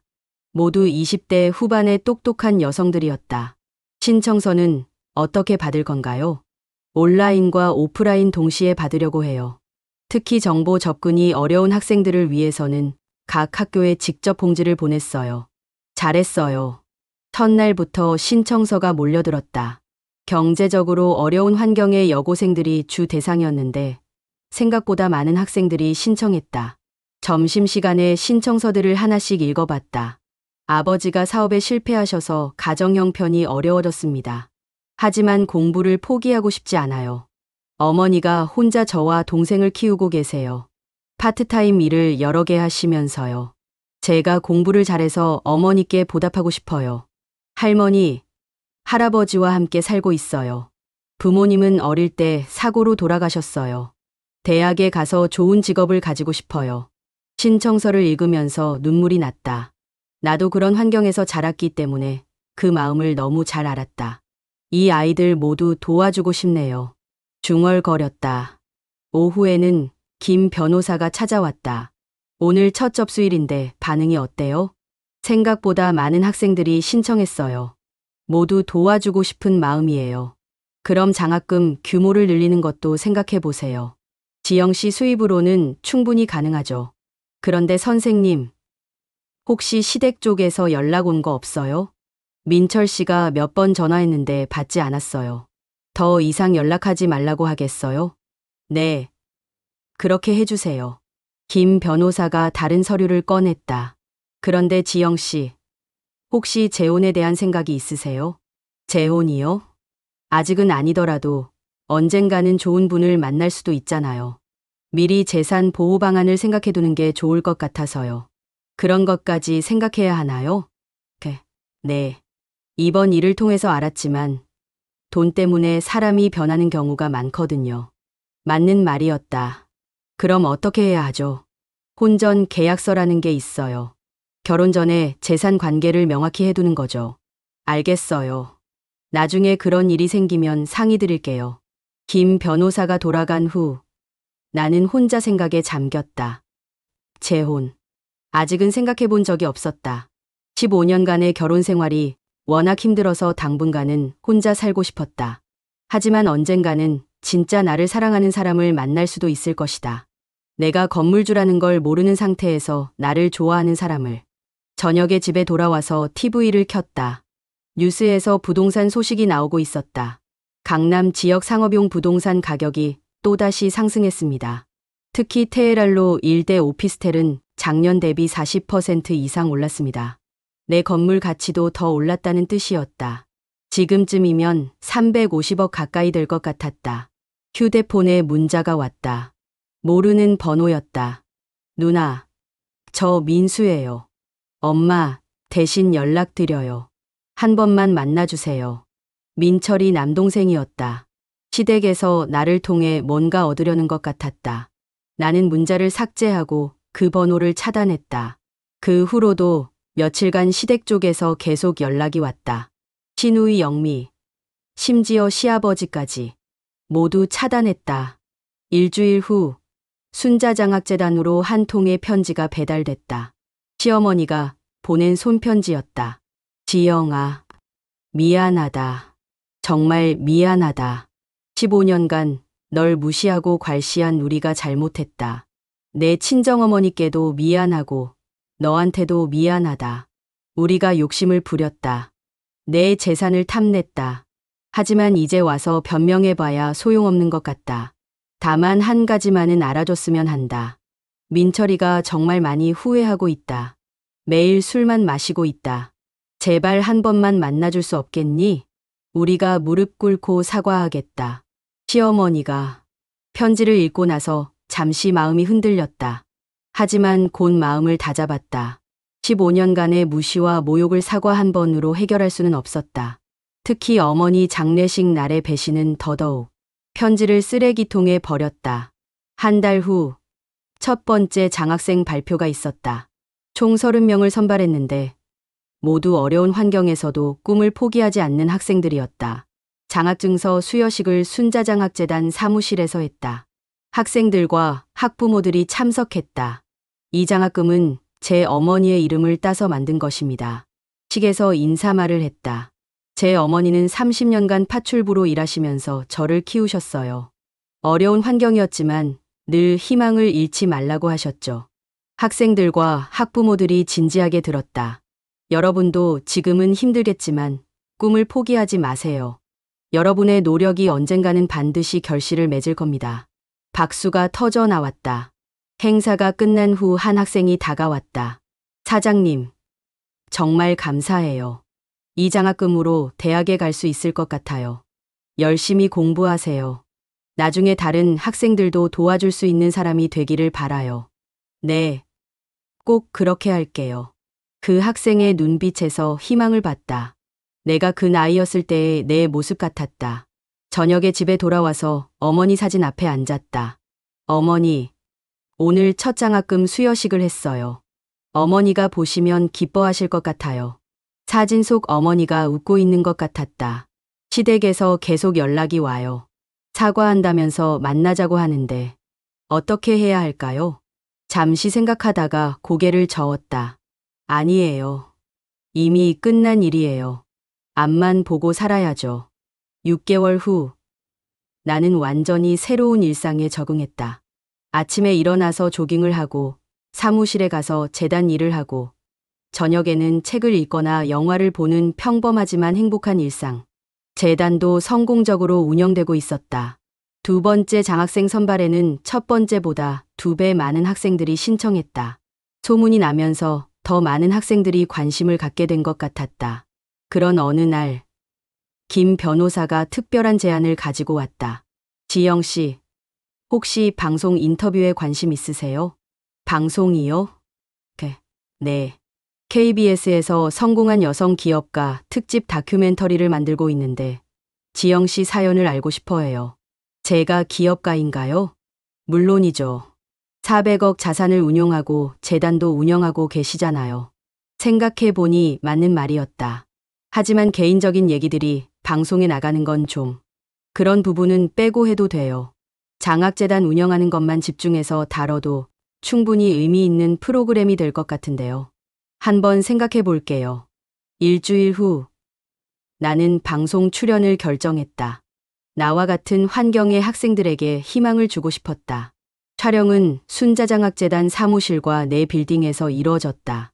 언제부터 장학재단 운영을 생각하셨나요? PD가 질문했다. 어머니가 돌아가신 후에요. 어머니가 평생 어려운 환경에서 사시면서도 늘 남을 도우려고 하셨거든요. 그 뜻을 이어받고 싶었어요. 현재 몇 명의 학생을 지원하고 계신가요?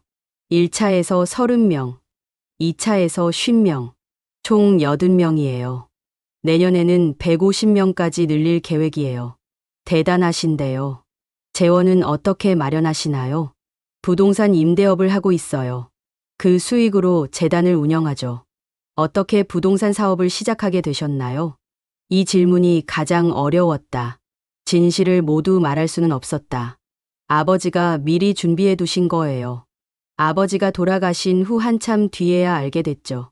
그럼 갑자기 재산을 물려받게 된 건가요? 그렇죠. 처음에는 믿어지지 않았어요. 그 돈으로 뭘 하시고 싶으셨어요? 의미 있는 일을 하고 싶었어요. 혼자만 잘 살기보다는 어려운 사람들을 도우면서 살고 싶었거든요. 촬영이 끝난 후 PD가 말했다. 정말 감동적인 이야기네요. 좋은 프로그램이 될 것 같아요. 방송이 나간 것은 한 달 후였다. 30분짜리 다큐멘터리였는데 내 이야기와 장학생들 이야기가 잘 편집되어 있었다. 방송 후에 순자장학재단으로 전화가 폭주했다. 저희도 장학금 신청하고 싶어요. 후원하고 싶은데 어떻게 하면 돼요? 제 아이도 지원할 수 있나요? 직원들이 전화받기 바빴다. 하지만 가장 기억에 남는 전화가 하나 있었다. 혹시 이지영 씨 맞나요? 네, 맞는데요. 저는 저는 박영미예요. 신우이 영미였다. 목소리가 많이 초라해져 있었다. 왜 전화했어요? 언니, 방송 봤어요. 정말, 정말 대단해요. 할 얘기가 그것뿐이에요. 언니, 우리 정말 잘못했어요. 오빠가 매일 술만 마셔요. 후회한다고. 그건 오빠 문제예요. 저와는 상관없어요. 언니, 제발, 한 번만. 나는 전화를 끊었다. 그리고 그 번호도 차단했다. 방송 이후 내 일상은 더욱 바빠졌다. 각종 인터뷰 요청이 들어왔고 다른 재단들과의 협업 제안도 많아졌다. 하지만 가장 기뻤던 건 첫 번째 장학생 중 한 명이 대학에 합격했다는 소식이었다. 사장님, 서울대 합격했어요. 그 학생이 재단으로 달려와서 합격증을 보여줬다. 정말 축하해요. 열심히 했으니까 당연한 결과예요. 사장님 덕분이에요. 이 장학금이 없었으면 포기했을 거예요. 앞으로도 열심히 하세요. 그리고 나중에는 다른 학생들도 도와주는 사람이 되기를 바라요. 네, 꼭 그렇게 할게요. 사장님처럼요. 그 학생의 환한 미소를 보면서 내가 하고 있는 일에 대한 보람을 느꼈다. 1년이 지났다. 순자장학재단은 이제 한국에서 가장 주목받는 장학재단 중 하나가 되었다. 총 200명의 학생을 지원하고 있었고 다른 기업들의 후원도 받기 시작했다. 나는 재단 운영 외에도 부동산 투자를 더 늘려서 현재는 총 600억 정도의 자산을 보유하고 있었다. 연간 수익도 20억을 넘었다. 경제적으로는 완전히 자유로워졌다. 하고 싶은 일을 하면서 살 수 있게 됐다. 그런데 어느 날 예상치 못한 만남이 있었다. 강남역 스타벅스에서 김 변호사와 미팅을 하고 있는데 옆 테이블에 앉은 남자가 자꾸 내 쪽을 보는 것 같았다. 혹시 이지영 씨 맞나요? 그 남자가 다가와서 말했다. 네, 맞는데요. 저는 정우진이라고 해요. 대학 동창이에요. 아, 정우진. 대학 때 같은 과였던 정우진이었다. 당시에는 그냥 선배였는데 지금 보니 꽤 잘생겨 있었다. 지영 씨 맞네요. 오랜만이에요. 정말 오랜만이네요. 몇 년이에요? 한 18년? 졸업하고는 처음 보는 것 같은데요. 정우진이 웃었다. 혹시 시간 되시면 커피 한 잔 더 하실래요? 반가운 김에 나는 김 변호사를 쳐다봤다. 저희는 얘기 끝났으니까 괜찮아요. 김 변호사가 자리에서 일어나며 말했다. 그럼 저는 먼저 가볼게요. 정우진과 마주 앉아서 커피를 마시며 근황을 얘기했다. 지영 씨는 뭘 하고 계세요? 재단 운영하고 있어요. 장학재단이요. 아, 혹시 순자장학재단요? 방송에서 봤어요. 네, 맞아요. 정말 대단하세요. 그런 의미 있는 일을 하고 계시다니. 우진 씨는 뭘 하세요? 저는 의사예요. 내과 전문이고요. 의사가 되셨구나. 대학 때부터 의대 가겠다고 하셨던 게 기억나네요. 네. 힘들게 편입해서 의대 갔죠. 정우진의 얼굴에 미소가 번졌다. 그런데 혹시 결혼하셨어요? 이혼했어요. 솔직하게 답했다. 아, 그렇구나. 저는 아직 총각이에요. 40인데 결혼 안 하셨어요? 바빠서 그냥 인턴, 레지던트 하다 보니 시간이 없더라고요. 우리는 2시간 정도 얘기를 나눴다. 정우진은 대학 때와 달리 많이 성숙해져 있었다. 의사라는 직업에 대한 자부심도 있었고 대화도 재미있었다. 다음에 시간 되면 식사라도 하시죠. 헤어질 때 정우진이 말했다. 좋아요. 전화번호를 주고받았다. 그날부터 정우진과 가끔 만나게 됐다. 처음에는 그냥 옛 동창으로서의 만남이었는데 점점 더 자주 만나게 됐다. 정우진은 내가 건물주라는 걸 알고 있었지만 그 때문에 나를 대하는 태도가 달라지지는 않았다. 오히려 재단 일을 하는 것에 대해 존경한다고 했다. 의사로서 병을 고치는 것도 의미 있는 일이지만 지영 씨처럼 교육을 통해서 사람들을 돕는 것도 정말 대단한 일이에요. 그런 말을 들을 때마다 마음이 따뜻해졌다. 2년째 만나고 있을 때 정우진이 고백했다. 지영 씨, 저 지영 씨를 좋아해요. 한강공원을 걸으며 산책을 하던 중이었다. 저도 우진 씨를 좋아해요. 서로 좋아한다는 걸 확인한 후 우리는 정식으로 사귀기 시작했다. 정우진과 사귀면서 느낀 건 이게 진짜 사랑이라는 것이었다. 민철이와의 15년간 결혼 생활과는 완전히 달랐다. 정우진은 내 의견을 존중했고 내가 하는 일을 응원했다. 무엇보다 나를 하나의 독립적인 인간으로 봤다. 지영 씨는 정말 대단한 사람이에요. 혼자서 이렇게 큰 일을 해내다니. 혼자가 아니에요. 아버지와 어머니가 도와주신 거죠. 그래도 지영 씨가 직접 한 거잖아요. 쉬운 일이 아닌데 그런 인정을 받을 때마다 자존감이 높아졌다. 1년간 교제를 한 후 정우진이 프러포즈했다. 지영 씨, 저와 결혼해 주세요. 강남에 있는 고급 레스토랑에서였다. 정말요? 네. 지영 씨와 함께 살고 싶어요. 지영 씨가 하는 일도 함께 도와주고 싶고요. 정우진이 반지를 꺼냈다. 화려하지 않지만 예쁜 다이아몬드 반지였다. 네. 좋아요. 나는 울면서 답했다. 행복한 눈물이었다. 결혼 준비를 하면서 김 변호사와 상의했다. 혼전 계약서를 작성하는 게 좋겠어요. 정우진 씨도 동의하세요? 네. 오히려 정우진 씨가 먼저 제안했어요. 지영 씨 재산에 대해서는 전혀 관심이 없다고 하면서요.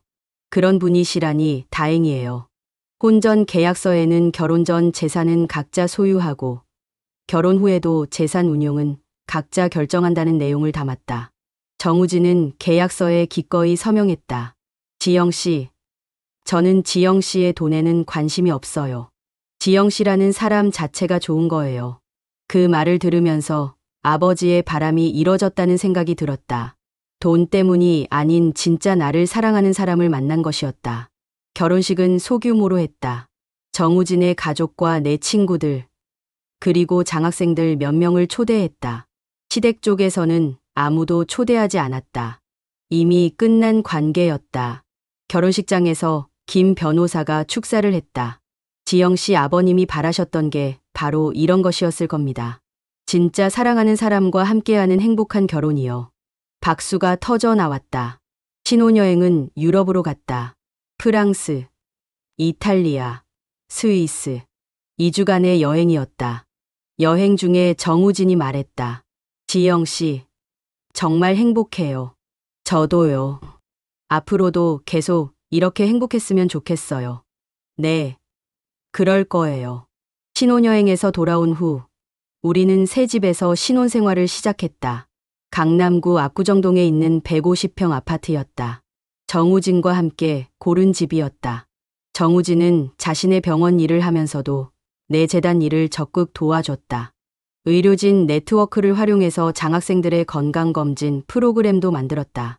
어려운 환경의 학생들은 건강관리도 제대로 못하는 경우가 많아요. 정기적으로 건강검진을 해주면 좋을 것 같아요. 정말 좋은 아이디어였다. 결혼한 지 1년 후 순자장학재단은 더욱 발전했다. 현재 350명의 학생을 지원하고 있었고 정우진의 아이디어로 시작한 건강검진 프로그램도 큰 호응을 얻고 있었다. 나는 정말 행복했다. 좋은 남편과 함께 의미 있는 일을 하면서 살 수 있게 됐다. 그런 어느 날 예상치 못한 소식을 들었다. 김 변호사가 전화를 걸어왔다. 지영 씨, 민철 씨 소식 들었어요? 무슨 소식이요? 사업에 실패해서 파산했다고 하더라고요. 그렇다면 시댁은 어떻게 됐나요? 집도 팔았고 시어머니는 요양원에 계신다고 해요. 잠시 복잡한 기분이 들었다. 하지만 곧 마음을 정리했다. 그래도 제가 도울 생각은 없어요. 당연하죠. 지영 씨가 도와줄 이유가 없어요. 혹시 연락 와도 거절해 주세요. 알겠어요. 전화를 끊고 나서 정우진에게 얘기했다. 전 남편 쪽이 어려워졌다고 하네요. 어떻게 할 거예요? 아무것도 안 할 거예요. 이미 끝난 일이니까요. 그게 맞는 것 같아요.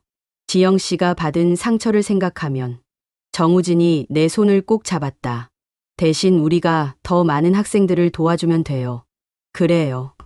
그게 더 의미 있는 일이죠. 결혼 2년 차가 되던 해 나는 임신 소식을 알았다. 정말요? 정우진이 기뻐했다. 네. 확실해요. 우리 아이가 생겼네요. 정우진이 나를 안아줬다. 임신 중에도 재단 일은 계속했다. 다만 몸이 무거워지면서 외부 활동은 줄였다. 그 대신 정우진이 더 적극적으로 재단 일에 참여했다. 지영 씨가 못하는 일은 제가 대신할게요. 고마워요. 고맙긴요. 당연한 일이죠. 임신 7개월쯤 됐을 때 놀라운 소식을 들었다. 순자장학재단이 대한민국 사회공헌 대상을 받게 된 것이었다. 축하해요, 지영 씨. 김 변호사가 전화로 소식을 전해줬다. 정말요? 네. 교육 부문에서 최우수상이에요. 시상식에는 정우진과 함께 참석했다. 배가 많이 불러서 걷기가 힘들었지만 뜻깊은 자리였다. 이 상은 제 개인의 상이 아닙니다. 시상대에서 소감을 말했다. 저를 이 자리까지 이끌어 주신 부모님, 그리고 함께 해준 남편과 직원들, 무엇보다 열심히 공부하고 있는 장학생들의 상입니다. 박수가 터져 나왔다. 앞으로도 더 많은 학생들을 도와서 우리 사회가 더 따뜻해질 수 있도록 노력하겠습니다. 시상식이 끝난 후 많은 기자들이 인터뷰를 요청했다. 앞으로의 계획은 어떻게 되시나요? 내년에는 500명까지 지원 규모를 늘릴 예정이에요. 그리고 해외 한국 학생들에게도 장학금을 지원하는 프로그램을 준비 중입니다. 재원은 어떻게 마련하실 건가요? 부동산 수익과 기업 후원금, 그리고 개인 기부금으로 충당할 예정입니다. 개인적으로는 어떤 계획이 있으신지요? 곧 첫 아이가 태어날 예정이에요. 좋은 엄마가 되고 싶어요. 축하드려요. 3개월 후 건강한 딸을 낳았다. 이름은 순아로 지었다. 할머니인 어머니의 이름 순자에서 따온 것이었다. 우리 순아야, 안녕? 갓 태어난 딸을 안고 있으니 세상 모든 것을 다 가진 기분이었다. 정우진도 딸바보가 됐다. 순아가 엄마 닮아서 예쁘네요. 아빠도 닮은 것 같은데요? 그럼 더 좋죠. 순아가 태어난 후 나는 잠시 재단 일을 줄이고 육아에 집중했다. 하지만 완전히 손을 놓지는 않았다. 집에서도 업무를 볼 수 있게 홈오피스를 만들었다. 순아를 재우면서 장학생들의 성적표를 검토하고 수유를 하면서 재단 운영 보고서를 읽었다. 지영 씨, 너무 무리하지 마세요. 정우진이 걱정했다. 괜찮아요. 이 정도는 할 수 있어요. 그래도 몸조리가 중요해요. 정우진은 정말 좋은 남편이었다. 야간 근무가 있을 때를 제외하고는 항상 육아를 도와줬다. 순아야, 아빠가 기저귀 갈아줄게. 순아야, 엄마가 쉴 수 있게 아빠랑 놀자. 그런 모습을 보면서 정말 좋은 사람과 결혼했다는 생각이 들었다. 순아가 돌이 됐을 때 돌잔치를 했다.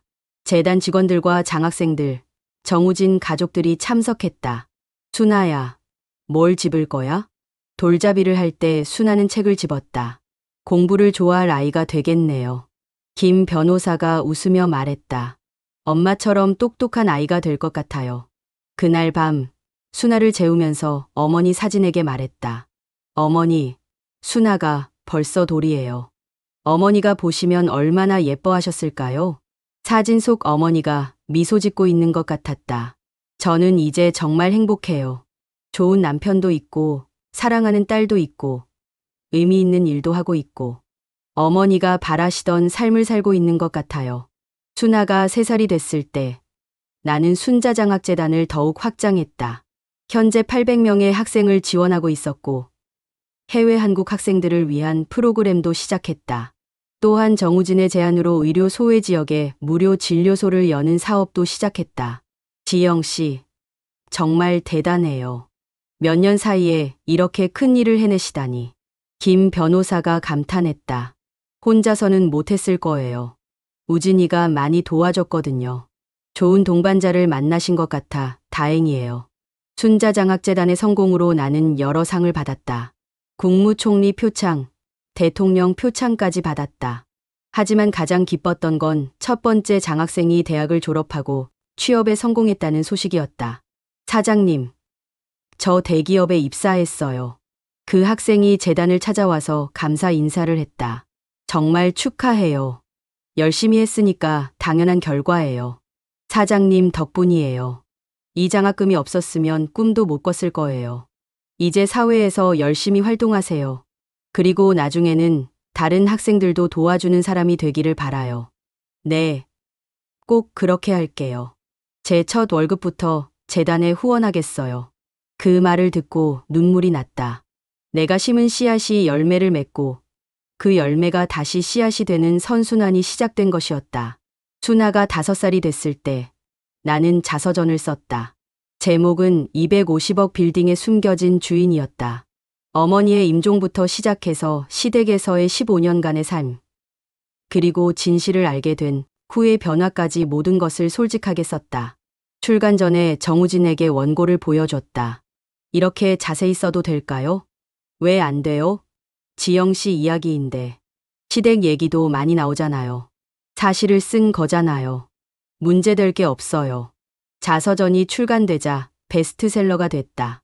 많은 사람들이 내 이야기에 공감했다. 특히 시댁에서 무시받으며 살았던 며느리들의 반응이 뜨거웠다. 저도 비슷한 경험이 있어요. 지영 씨 이야기를 읽고 많은 위로를 받았어요. 정말 통쾌한 복수였어요. 시원했어요. 저도 용기를 내서 이혼을 결심했어요. 하지만 일부에서는 비판의 목소리도 있었다.